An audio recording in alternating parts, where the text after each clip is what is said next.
I started reading some political philosophy recently, and it amazed me how many terms I'd heard a million times but never really thought about. I knew them by their connotations and by the context that they normally show up in, but if someone had asked me what any of them meant, my answer would have been very far from precise. Thinking of terms like radical, extremist and reactionary, which are all applied to political groups at the edges of the spectrum, but whose meaning I've never really deeply contemplated. Later in the episode, I'll talk a little bit about why I've started looking at political philosophy and where it fits in with the rest of the channel. But for now, let's talk about the term radical. Radical comes from the Latin word radix, meaning root, which is very appropriate because political radicals are those who believe that there is something fundamentally wrong with the status quo. The problem goes to the very roots of the system, and it's from there that change needs to be created. Radicalism has usually been associated with the far left. In fact, when Marxist historians were trying to understand fascism, they were blind to its radicalism because in their eyes only socialism could be radical. And so that's a very telling understanding of what radicalism is. When we think about those who want to change the system, we usually do think of the left. But it's this sort of looseness with terminology, where we lazily assign it to a particular group and then forget about its meaning, that makes these terms useless. They become tags we attach to certain groups, tribal markers rather than insightful terms. But radical is a very important term for understanding today's political landscape. I can't think of any other term which captures so neatly the distressing spiral of American politics than the term radical. The first thing to understand about radicalism is that it has a negative and a positive side. On the negating side, radicals are anti-establishment. They believe that the current system is broken. The two big enemies shared by radicals of all stripes are bureaucracy and mainstream politicians. Radicals believe that the system is rotten to the core, and if we want to build a better world, we need to uproot this old system and start anew. Think about Trump's motto, "Drain the swamp," or the progressive left's movement to abolish the police. Though they are coming from opposite sides of the political spectrum, the Republican base and the far left share a hatred for the system as it is today. They think the system is beyond saving and so we need to start again. Complementing this negative side, radicals have a positive vision of how things should be.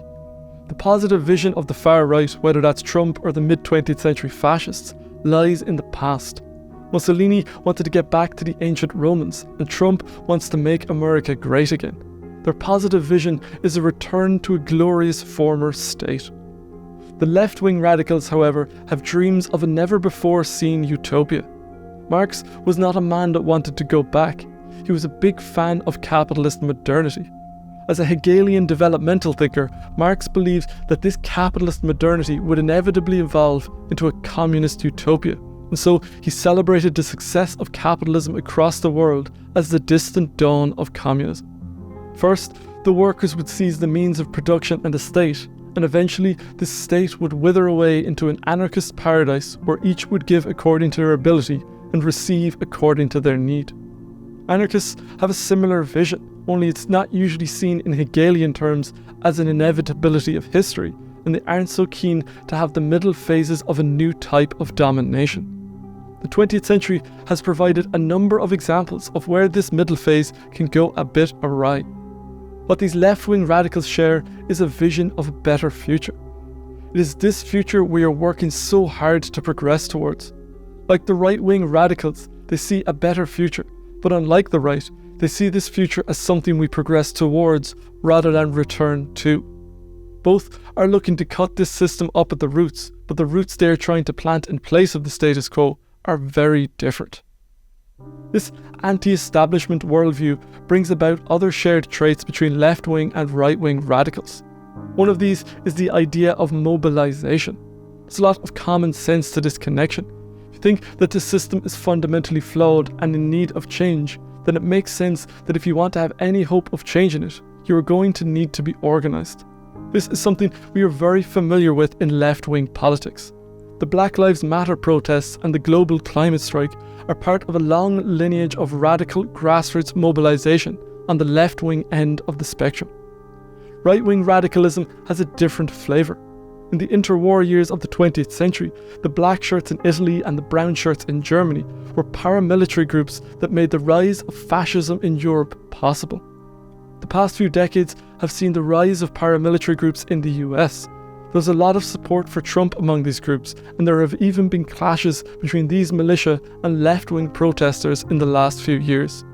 Many members of these groups were involved in the storming of the US Capitol building on the 6th of January 2021. This militia mobilisation isn't just a part of the right wing, but groups like the Black Panthers and the US organisation were radical leftist paramilitary groups in the US in the 60s and 70s, and other leftist militias played a key part in the communist revolutions across the world in the 20th century. And over the past 3 years, we've seen a sort of radical leftist militia in Antifa clash in the streets of Portland against the radical right militia groups like the Proud Boys and Patriot Prayer. The bottom line is when the establishment isn't on your side, then you have to organise your own counter-movement to stand against the highly organised, totalising system. This applies to both left and right-wing radicals.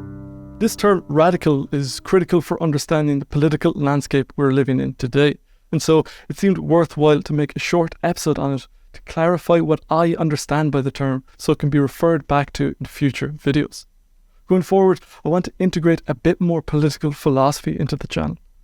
I've been reflecting recently on the defining arc of what the channel is. After 2.5 years, the direction of the living philosophy is still something that's emerging for me. I'm beginning to see some dots clicking together, but in a way, this channel is an exercise in individuation. I'm trying to understand the world we are living in and trying to empathise with the various points of view that are clashing in the world today. I've ended up making a lot of episodes in a lot of different territories, from nihilism and existentialism to veganism, conspiracy theories and meta-modernism. I'm coming to realise that the topics that draw me back again and again orbit the so-called meta-crisis, the mega-crisis composed of many sub-crises that's going on in our culture today. And 2 crises in particular keep coming back to me: the meaning crisis of nihilism and the sense-making crisis of the culture wars. Recently, I've been discovering that these issues are not separate, and I've come to realise that you can't talk about the culture wars without talking about political philosophy. So, in trying to figure out these crises and how they interact with each other, I've realised that we need to wade into the waters of political philosophy. And so, this episode marks the beginning of this dabbling. Over the next few months, we're going to have at least one more terminological episode on the term reactionary. But I also want to explore the limitations of the left-right spectrum, what fascism is, and what Marx was all about. Sure, there'll be more beyond these, but these are just the initial peaks that are jumping out at me, and I just thought I'd give a brief introduction in these closing remarks so you have some idea of what's going on. Politics isn't going to become the centre of the channel, but yeah, I'm still working on an episode on Victor Turner's idea of liminality from anthropology and a few other things. But yeah, politics is just going to be a part of the mix of the living philosophy going forward. That's everything for this episode of The Living Philosophy. I'd like to thank David Pilibosian, Stephen Bartlett Fan, Ibiso Feissa, and all the other patrons for their support of the channel. If you'd like to get access to weekly bonus episodes, monthly Q&A, and get your name in the credits like these fine people, then you can head over to Patreon. As ever, if you have any thoughts, insights, or feedback, I'd love to hear from you down in the comments. Otherwise, I shall see you next time. Thank you for watching.